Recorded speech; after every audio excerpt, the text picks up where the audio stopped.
नमस्कार, जम्मू कश्मीर की खास खबरें देख रहे हैं आप सब और मैं हूं आपके साथ पहले विजयवॉल। तो चलिए शुरुआत करते हैं आज की खास खबरों की और सबसे पहले रुख करते हैं किश्तवाड़ की तरफ। किश्तवाड़ की अगर बात करते हैं तो वहां पर दक्षिण इलाके में हुंजूर गांव में जारी रहेगा एनडीआरएफ और एसडीआरएफ का अभियान और प्रशासन ने अभियान रोकने की खबरों को सिरे से खारिज कर दिया है।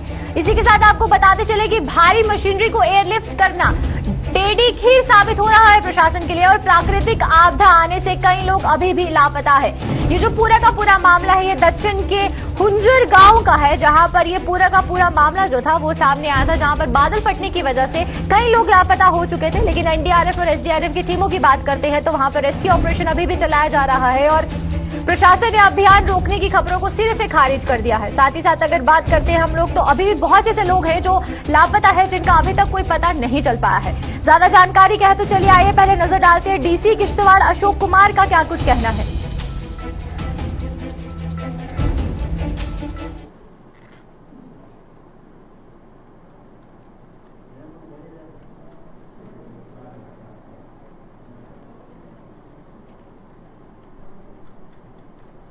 की वजह से हमें रेस्क्यू ऑपरेशन रोकना पड़ा था, जो सुबह 9 बजे फिर कंटिन्यू हुआ है। मिसिंग अभी तक कोई भी जो मिसिंग पीपल हैं अभी तक ट्रेस नहीं हो पाए हैं। अब हमारी जो एनडीआरएफ एसडीआरएफ की टीमें लगी हुई हैं, आज वो थोड़ा सा जैसा मुझे इन्फॉर्मेशन मिली है वो डाउन स्ट्रीम्स में भी थोड़ा सा सर्च करेंगी कि कहीं पानी के फ्लो के साथ कोई अगर बहा है तो उनको लोकेट कर पाएँ। अपनी तरफ से पूरी कोशिश करेंगे हम। अभी कोई ऐसा डिसीजन नहीं लिया जिसमें कि कॉल ऑफ करने की बात कर रहे हैं। अभी हम अपनी तरफ से पूरी कोशिश कर रहे हैं कि जो लोग मिसिंग हैं उनको ट्रेस किया जाए। सिर्फ टेरेन है और वो जो गार्ज है बहुत डीप है। कल भी डीजीपी साहब ने कोशिश की थी वहां पहुंचने की, बट हेलीकॉप्टर वहां लैंड नहीं हो पाया। तो मुझे नहीं लगता कि उस तरह की मशीनरी हम वहां ड्रॉप करा सकते हैं, बिकॉज मशीनरी ड्रॉपिंग के लिए बड़े चॉपर चाहिए जो वहां मशीनरी को लेके जाएं, बट वहां उस गार्ज में या उस डीप वैली में फ्लो करना पॉसिबल नहीं है। तो देखिए आपने कि डीसी किश्तवाड़ का क्या कुछ कहना है और किस तरीके से वहां पर एसडीआरएफ और एनडीआरएफ की टीम जो है वो रेस्क्यू ऑपरेशन में पूरे तरीके से काम कर रही है। तो ज्यादा जानकारी क्या है तो चलिए रुक करते हैं हमारे साथ हमारे संवाददाता अजय यहाँ पर जुड़ चुके हैं हमारे साथ। तो चलिए आइए उनसे जानते हैं। अजय, पहले मैं आपसे ये जानना चाहूंगी कि अगर हम बात करते हैं रेस्क्यू टीम्स की, तो रेस्क्यू टीम्स को किस तरीके की दिक्कतें आ रही है, किस तरीके की जो परेशानियां हैं वो एनडीआरएफ और एसडीआरएफ की टीम को झेलनी पड़ रही है? देखिए पल्लवी जी, ये जो क्षेत्र है करीब 6 घंटे पैदल रास्ता तय करके वहां पहुंचना पड़ता है। वहां पर पगडंडी है, सिंगल लोग चल सकते हैं। घायलों को भी जब उठा के लाया तो भारी दिक्कत थी। जो खच्चरों पर वहां पर रिलीफ मटेरियल पहुंच रहा है तो खुद अंदाजा लगाया जा सकता है कि वहां पर बड़ी मशीनरी नहीं पहुंच सकती, जिस वजह से सारे जो रेस्क्यू ऑपरेशन उसमें दिक्कतें आ रही हैं। हालांकि एनडीआरएफ और एसडीआरएफ जो अपने छोटे इक्विपमेंट है, चाहे उसमें आपने स्नाइपर डाग हो, वो लेके वहां पर पहुंचे, लेकिन उनको सफलता हासिल नहीं लगी है। पहले दिन ही जो कार्रवाई बुधवार को की गई थी उसमें 7 लोगों के शव मिले थे और 17 लोग घायल जो अवस्था में मिले थे। उसके बाद 19 लोग ऐसे हैं जो अभी भी लापता है, जिनकी तलाश आज भी जारी है। हालांकि कल बारिश के चलते थोड़ा रोक दिया गया था, लेकिन आज सुबह 9 बजे फिर इसको शुरू किया गया। तो हमारे पास जो खबरें हैं कि अभी जो मलबे से कोई पता नहीं चला है, तो उसके साथ साथ ही एनडीआरएफ और एसडीआरएफ की टीमें जो वहां पर नंथलाला जो कि बाद में चिनाब में आके मिलता है उसके किनारे किनारे तलाश कर रहे हैं, क्योंकि आशंका जताई जा रही है कुछ लोग वहां पर बह भी गए हैं। तो कुल मिला के एक रेस्क्यू ऑपरेशन चल रहा है। लेकिन जैसे हमने पहले ही ब्रेक की है खबर की, जो अफवाह चल रही थी कि कभी भी इस रेस्क्यू ऑपरेशन को बंद किया जाएगा, फिलहाल प्रशासन ने इसको खारिज करते हुए कहा है कि उम्मीद रखते हुए वो आगे भी इसको कार्रवाई को जारी रखेंगे, लेकिन देखना होगा कि परिणाम क्या निकलते हैं। जी पल्लवी, वही अजय, मैं आपसे ये भी जानना चाहूंगी कि अगर हम बात करें जिन लोगों के जो आशियाने हैं वो बादल फटने की वजह से तबाह हो चुके थे, तो उनको किस तरीके की सुविधा प्रशासन द्वारा मुहैया करवाई जा रही है? देखिए पल्लवी, इसमें एक सेट प्रोसीजर है, उसके तहत ही सारी कार्रवाई हो रही है। तो उसकी फाइल्स बन रही हैं। जहां तक रिलीफ की बात है, जो कैजुअलिटी हुई है उनको 5-5 लाख रुपए का जो ट्रांसफर करना था, जैसे एलजी ने अनाउंसमेंट की थी, तो वो पैसा उनके जो परिवार के सदस्य हैं जो जिंदा हैं उनके खाते में डाल दिया गया है। जहां तक उनके रिहेबिलिटेशन को लेके है तो डिफरेंट एंगल्स में कहीं ना कहीं सहायता मुहैया उनको करवाई जा रही है। तो उसको लेके जो फाइलें बननी है वो बन रही हैं। तो जैसे जैसे ये क्लियर होगा तो आने वाले दिनों में रिहेबिलिटेशन जरूर उनकी होगी, लेकिन फिलहाल रिलीफ के लिए वो कई एनजीओ भी सामने आए और सरकार की तरफ से भी वहां पर जो सामग्री है वो पहुंचाई गई है। चलिए, बहुत बहुत शुक्रिया अजय आपका हमारे साथ जुड़ने के लिए और तमाम जानकारी साझा करने के लिए। तो ये थे हमारे साथ हमारे संवाददाता अजय, जो कि किश्तवाड़ से हमारे साथ जुड़े थे। और अजय ने जिस तरीके से बताया कि अगर हम पूरे मामले की बात करते हैं तो एनडीआरएफ और एसडीआरएफ की टीम जो है वो वहां पर मौके पर तैनात है और पूरे तरीके से कोशिश की जा रही है कि जो लोग वहां पर लापता है उनका पता लगाया जा सके।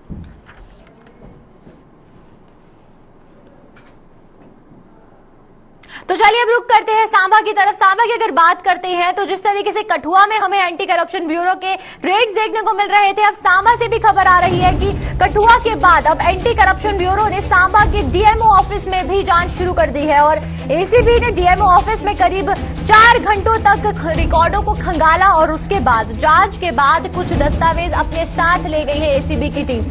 और ये जो पूरा मामला है हम आपको बता रहे हैं कि किस तरीके से सांबा के अगर बात करें तो डीएमओ ऑफिस में जांच शुरू कर दी गई और एसीबी की टीम ने वहां से जो रिकॉर्ड्स थे उनको खंगाला और उसके बाद कुछ ऐसे दस्तावेज है जो वो अपने साथ ले गई है। अब आगे की क्या कुछ जानकारी है और किस तरीके से जो है कि ऑफिशियल ट्रीटमेंट इसमें कुछ आया है या नहीं, ये जानना बहुत ज्यादा जरूरी होगा। क्योंकि अगर पहले बात करते तो इसी तरीके की एंटी करप्शन ब्यूरो ने इससे पहले भी कठुआ में जांच शुरू की थी।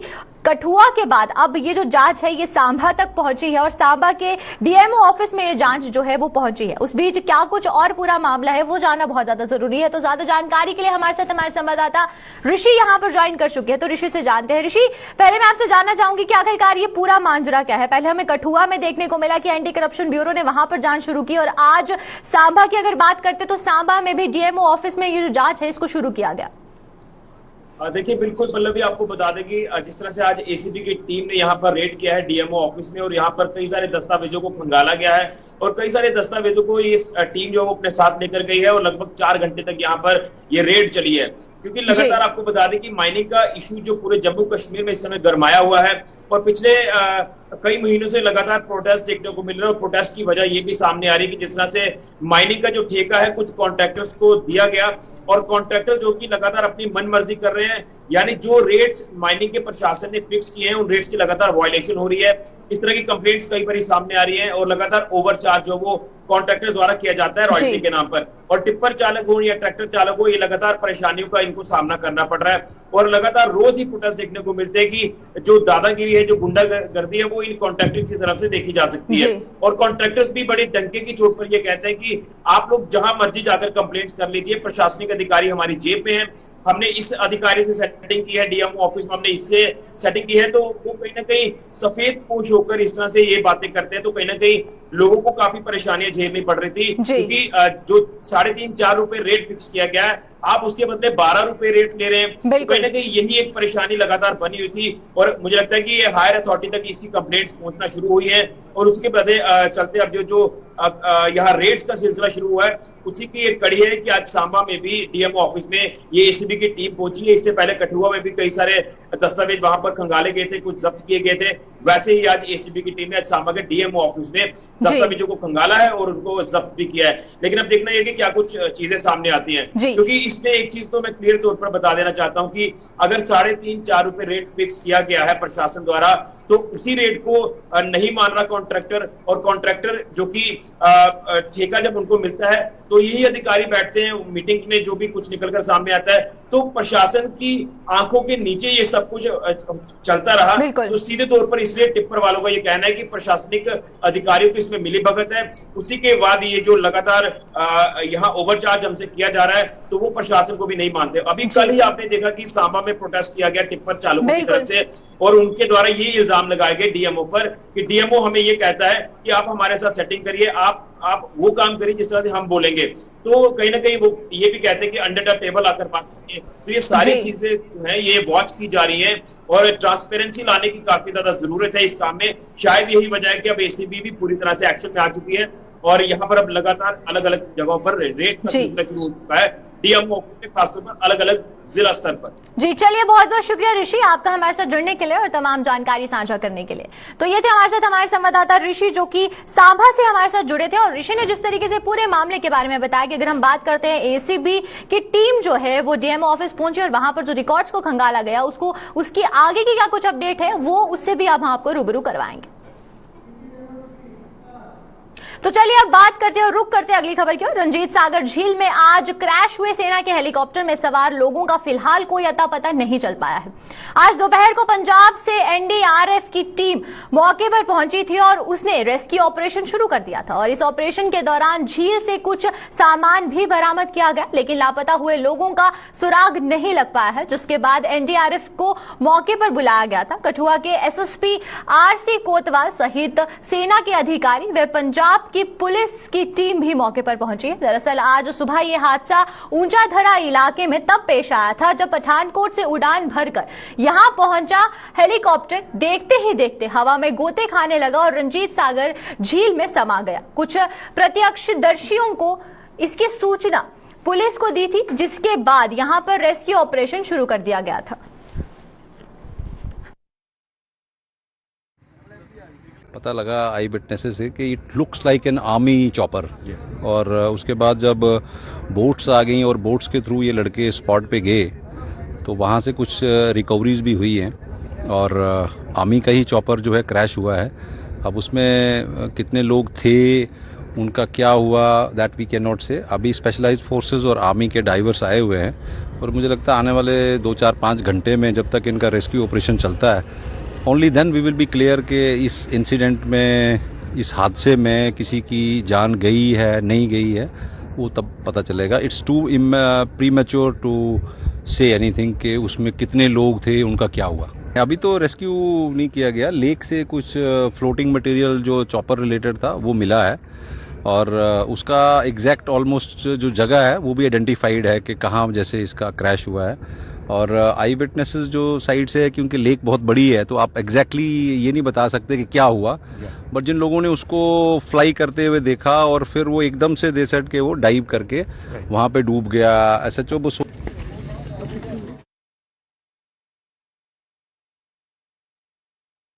साल 1971 की जंग में भारत की पाकिस्तान पर शानदार विजय की प्रतीक स्वर्णिम विजय मशाल एक लंबा सफर तय करते हुए सियाचिन ग्लेशियर तक पहुंची है। स्वर्णिम विजय मशाल को करीब 22,000 फीट की ऊंचाई तक बाना पोस्ट ले जाया गया है, जिसे 1987 में भारतीय सेना ने पाकिस्तान के चंगुल से मुक्त करवाया था। बाना सिंह पोस्ट से स्वर्णिम विजय मशाल सियाचिन ग्लेशियर के सबसे उत्तरी हिस्से में ले जाया गया, जहां सेना ने इसे सलाम करते हुए देश की रक्षा की अपनी प्रतिबद्धता को दोहराया है।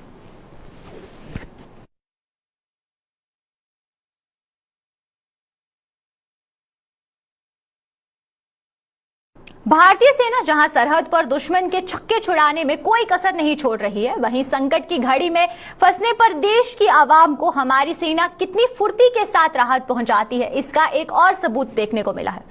उधमपुर में पिछले दिनों भारी बारिश के कारण क्षतिग्रस्त हुए बिरमा पुल को सेना ने 72 घंटों के अंदर तैयार कर अपने शौर्य और जिम्मेदारी का परिचय भी दिया है। बिरमा पुल 8 दिन पहले क्षतिग्रस्त हो गया था और जिला प्रशासन के कहने पर सेना की 54वीं इंजीनियर रेजिमेंट ने 72 घंटों के भीतर स्टील का पुल तैयार कर एक मिसाल कायम कर दी है। फिलहाल इस पुल पर सिर्फ सैन्य वाहनों और छोटी गाड़ियों की ही आवाजाही की इजाजत होगी। ये पुल तैयार होते ही लोगों को मुंह मांगी मुराद मिल गई है और जिंदाबाद के नारे लगाकर भारतीय सेना का आभार भी जताया जा रहा है। जय हिंद, जय भारत। सबसे पहले तो मैं 54 इंजीनियर का धन्यवाद करूंगा जिन्होंने 3 दिन में दिन रात करके ये ब्रिज बनाया सर। वो तो हमको पता है, फौजियों को भी और आम बंदे को भी कितनी परेशानी हो रही थी, क्योंकि पहले भी ये पुल टूट चुका था, 2.5 महीने 3 महीने में बना था सर। तो उस टाइम मतलब कि इन्होंने बढ़ा दिया था 2.5-3 महीने में, लेकिन अभी भी कोई भरोसा नहीं था कब बनेगा।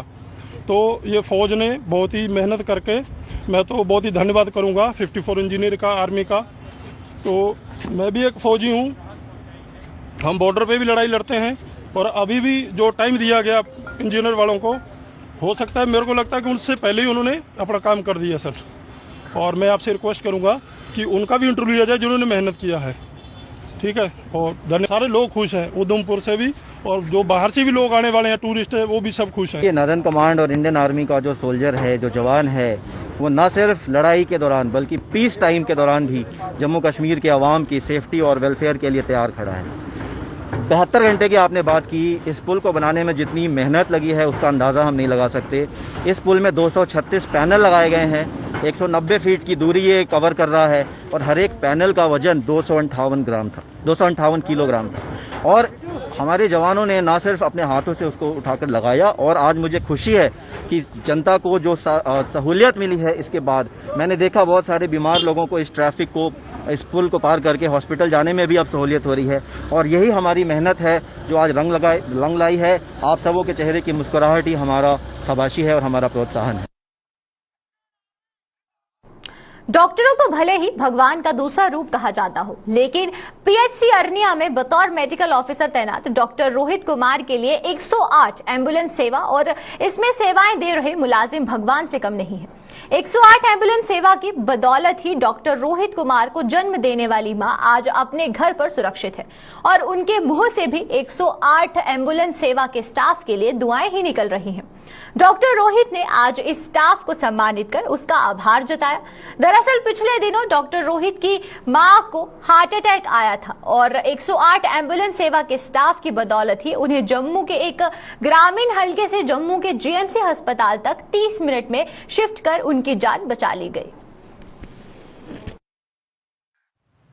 इसलिए मैं आज चाह रहा था कि मैं इनको एक छोटा सा ये करूं, क्योंकि हम हमेशा बुराइयों को हाईलाइट कर देते हैं, अच्छाई जो है ना उसको दबी रहती है। तो ये इनकी एक अच्छाई थी जो मैं ऊपर लेके आना चाहता था। स्पेशली जो इनके हेड है, शायद इनके हेड है एचओडी जो है विक्रांत सर इनके, उनको मैं थैंक्स कहना चाहता हूँ। उमरा सर इनके, उनको थैंक्स कहना चाहता हूँ। और इनके राहिल सर हैं, उनको थैंक्स कहना चाहता हूँ। कई बार इस इंसिडेंट के अलावा भी कई बार ऐसा होता है कि 108 पे बॉर्डर एरिया से कॉल नहीं जाती, तो मैं उनके पर्सनल नंबर पे फ़ोन करता, sir we need ambulance backup. वो कभी भी नो सर नहीं बोलते, यस सर। इन केस हमारी एम्बुलेंस गई होगी तो विद इन 10 to 15 मिनट्स वो दूसरी एम्बुलेंस प्रोवाइड करवा देते हैं।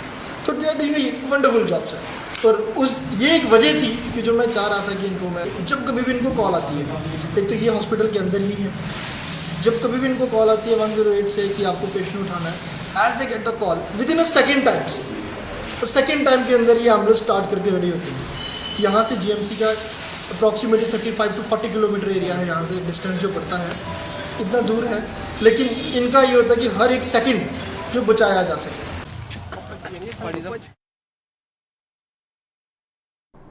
जिला पुंछ के सीमावर्ती दिगवार क्षेत्र में किसानों ने अपनी मेहनत के बल पर मक्की की जिस फसल को तैयार किया था, वो फसल किसानों के परवान नहीं चढ़ पाई है और आंधी तूफान से टूटकर धराशायी हो चुकी है। ये मंजर देखकर किसान परेशान हो रहे हैं और उनकी चिंता बर्बाद फसल को लेकर बढ़ती ही जा रही है। किसानों का कहना है कि कुदरत पर तो किसी का जोर नहीं चलता है और प्रशासन भी इससे पहले उनकी मदद करता आया है, लिहाजा इस बार भी उन्हें मदद की दरकार रहेगी। उन्होंने प्रशासन से एक टीम का गठन कर वहां भेजने की मांग की ताकि फसलों को हुए नुकसान का जायजा लिया जा सके। जो आज आपने कही कि भाई मक्की की आप कंडीशन देख लो, मक्की की हम पूरी साल इंतज़ार करते हैं, पूरी साल इसकी मेहनत करते हैं कि भाई हमारी मक्की जो हो जाए। किसी आदमी का तो कोई कसूर है नहीं है अल्लाह ताला वाहिगुरु की तरफ से जो है ये हुआ है। पर जो गवर्नमेंट है, गवर्नमेंट हर बार हमें कुछ ना कुछ कंपनसेशन जो है देती है। इस बार भी मैं गवर्नमेंट से ये रिक्वेस्ट करूँगा कि जैसे इससे पहले होता आया कि भाई 2-3 महीने का राशन फ्री और लोगों को राशन मिलना चाहिए। मैं इसकी ये निंदा नहीं करता कि भाई ये बारिश क्यों हो रही है या कैसे हो रहा है, नुकसान हुआ किसी आदमी ने किया तो हम उससे पूछें, है भगवान की तरफ से है ये चीज़। लेकिन फिर भी गवर्नमेंट को ये चाहिए कि हमारी इस जो नुकसान को जो भरपाई करे, क्योंकि यहाँ के गरीब लोग हैं, इन लोगों की 99% जो है जिम्मेदारी पे ही, किसानी पे ही। आज जो रात को यहाँ आंधी तूफान हुआ, जितनी हमारी ये फसलें मक्की की थी वो सारी लम्बी पड़ी हैं। मैं डी साहब को गुजारिश करूंगा वो तहसीलदार पटवारी को मौके गांव में भेजकर और इसका जायजा लगाएं कि कितना नुकसान गरीब लोगों का हो रहा है। मेरी इस पर ये गुजारिश होगी कि डी साहब को फौरी तौर तवज्जो देनी चाहिए, तहसीलदार पटवारी को भेजकर लोगों का जो है नुकसान जो है उसको मुआयना करना चाहिए कि कितना नुकसान हुआ है। जिला किश्तवाड़ की कुकरवास पंचायत के लोगों ने प्रधानमंत्री ग्राम सड़क योजना के तहत बनाई जा रही सड़क के कामकाज पर सवाल उठाए हैं। इस पंचायत के लोगों ने प्रशासन के अधिकारियों से मुलाकात कर उनको इस ओर तवज्जो देने की मांग की है। लोगों का कहना है कि कुकरवास पंचायत में सड़क पर बनाई जा रही क्लवरेट उनके लिए जानलेवा साबित हो रही है। इस क्लवरेट के कारण बरसात का सारा पानी गांव की ओर मुड़ रहा है, जिससे वहां बड़ा हादसा पेश आने की पूरी संभावना है।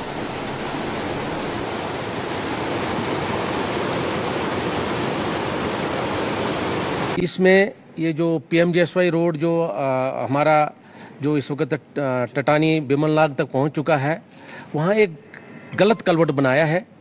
मैं एक्शन PMGSY से अपील करूंगा कि फ़ौरन उस कलवट को बंद किया जाए, नहीं तो ये किसी भी वक्त दक्षिण की तरह एक बहुत बड़ा हादसा वहाँ पेश आ सकता है। बहुत से जानी नुकसान, माल का नुकसान हो सकता है। वहाँ पर उस गांव की पॉपुलेशन लगभग तकरीबन 300 से 400 के करीब वहाँ क्या कहते हैं लोग रहते हैं, और वो गलत कलवट बना है। हम डिपार्टमेंट से अपने LG महोदय से और अपने डिस्ट्रिक्ट एडमिनिस्ट्रेशन से ये अपील करना चाहते हैं कि जल्द से जल्द आज ही PMGSY को हदायत दी जाए और वो कलवट वहां से बंद किया जाए। वो वहां से 200-300 मीटर आगे पीछे उसको चेंज किया जाए।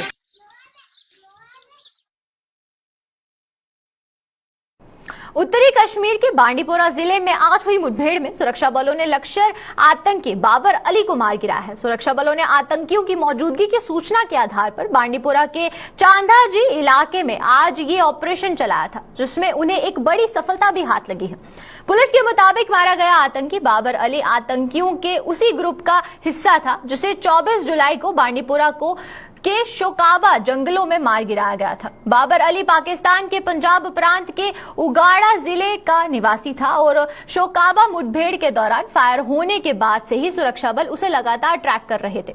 आपको बताते चलें कि 24 जुलाई को शोकाबा जंगलों में हुई मुठभेड़ में सुरक्षा बलों ने लश्कर आतंकी सारिक अल्ताफ बाबा सहित अन्य आतंकियों को मार गिराया था, जिससे इससे पहले आज सुबह बांडीपोरा पुलिस और सेना की 26 आसाम और CRPF ने बांडीपोरा के चांदाजी इलाके के कॉर्डन एंड सर्च ऑपरेशन चलाया था, जिसे इसी दौरान वहीं छिपे आतंकियों ने गोलाबारी शुरू कर दी थी और सुरक्षा बलों की जवाबी कार्यवाही में बाबर अली मारा गया।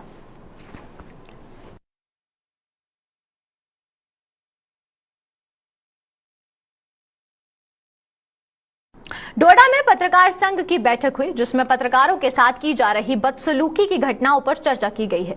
जर्नलिस्ट एसोसिएशन के अध्यक्ष नसीर अहमद खुदरा ने कहा कि जिम्मेदार नागरिक होने के नाते वे बहिष्कार के आह्वान को सीमित करेंगे और अस्पताल प्रशासन के साथ बहिष्कार जारी रहेगा। आपको बताते चले कि पिछले महीने डोडा जिले में 2 अलग-अलग जगहों पर पत्रकारों के साथ 2 घटनाओं के बाद बहिष्कार की घोषणा की गई थी।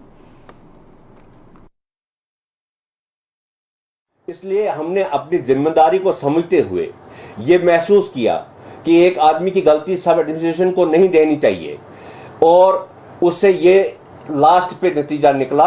हमारे सब भाई आज बैठे हुए थे जिन्होंने ये फैसला किया कि हम उस आदमी के खिलाफ जो है बाइकाट को जारी रखेंगे। उस आदमी को जो है उसका डिपार्टमेंट जो है उसका काम जो इंस्टीट्यूशन है उसके खिलाफ बाइकाट जारी रखेंगे।